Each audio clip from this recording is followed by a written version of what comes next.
আজকের ব্লগে দুটো ছোট্ট কিন্তু ভীষণ জরুরি দুটো জিনিস আমি শেয়ার করতে চলেছি। আমাকে ইমিডিয়েটলি 5 কেজি ওজন কমাতেই হবে, মানে একেবারে খুবই জরুরি ব্যাপার সেটা। আর যেহেতু আমার থাইরয়েড আছে, আমার তাড়াতাড়ি ওজন কমানোটাও আমার পক্ষে ভীষণ কঠিন। শুধু আমার পক্ষে না, সব থাইরয়েড পেশেন্টদের পক্ষেই কঠিন।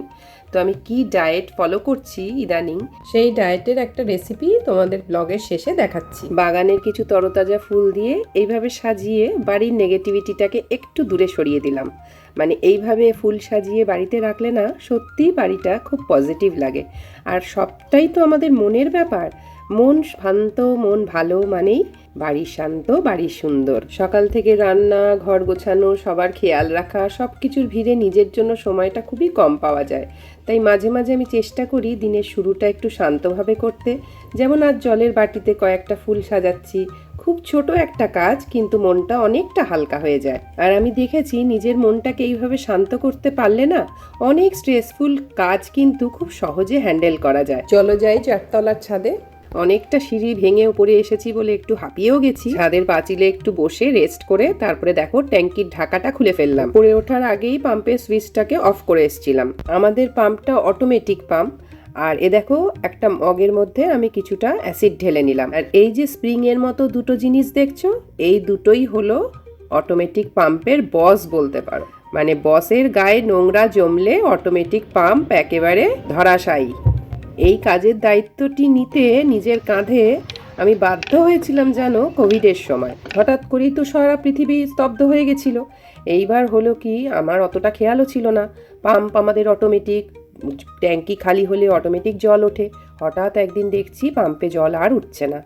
এইবার তো সারা অফিস বন্ধ, সব জায়গারই সব রকম অফিস কাছারি বন্ধ ছিল না, তো সেরকম বন্ধ।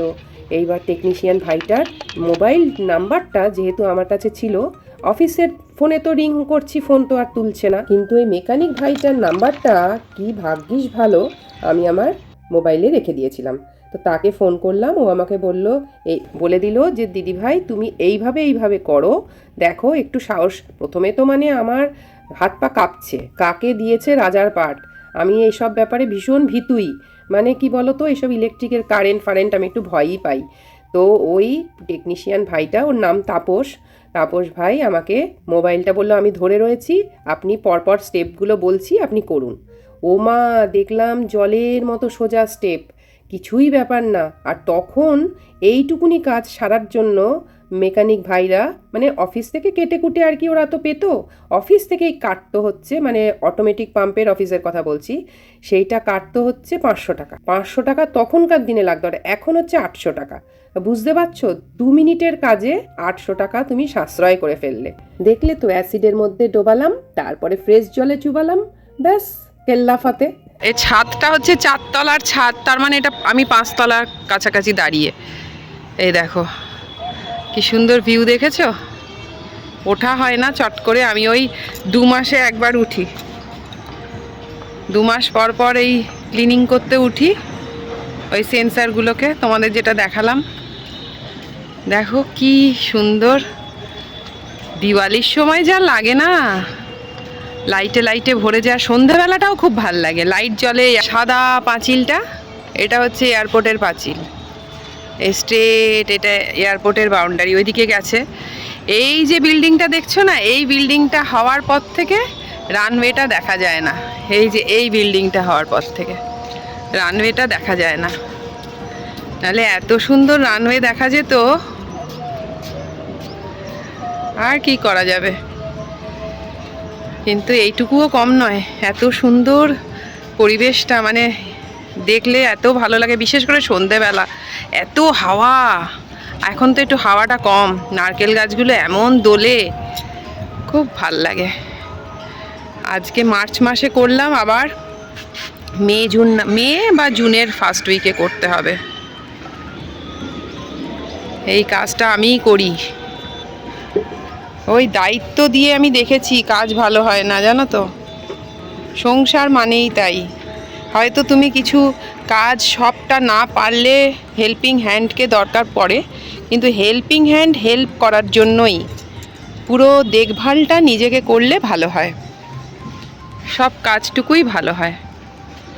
এটা আমার জীবনের অভিজ্ঞতা। ওপরটায় খুব একটা ওঠা হয় না, আর উঠলাম যখন তোমাদেরকেও দেখাই। আর কি বলো তো, চান করে এসেছি, চান করে চোখগুলো বন্ধ হয়ে আসছে রোদ্দুরে। চান করে এসেছি যাতে একটু গরমটা কম লাগে, এরপরে নিচে গিয়ে পুজো টুজো দেব। আমি যখনই ওপরে উঠি চানটা করে উঠি, তাহলে কি হয় মাথাটা ঠান্ডা থাকে। খুব গরম লাগে, এটা 5 তলার ওপরে, আর ফাঁকা জায়গা, এত রোদ লাগে। তবু আজকে তো মেঘলা, 12:30টার আজান চলছে। দেখো এই জায়গাটা কি সুন্দর লাগে, দেখো বাগানটা কি ভাল লাগে না? ছাদ বাগান ছোট্ট, কোজি। আমার কোজি জিনিস খুব পছন্দের। বড় সড়ো, যেমন মা দুর্গার ছোট মূর্তি আমার প্রিয়, আমার পছন্দের। বড় মূর্তি আমার ভাল লাগে না, ভাল লাগে না মানে কেমন যেন, মানে ধরা ছোঁয়ার বাইরে মনে হয় সব কিছু। আমার সব কিছু একটু ছোট ছোট ভাল লাগে। আর সামনের বাগানের আম গাছটায় দেখেছো মুকুলে ভর্তি, হলুদ হয়ে গেছে।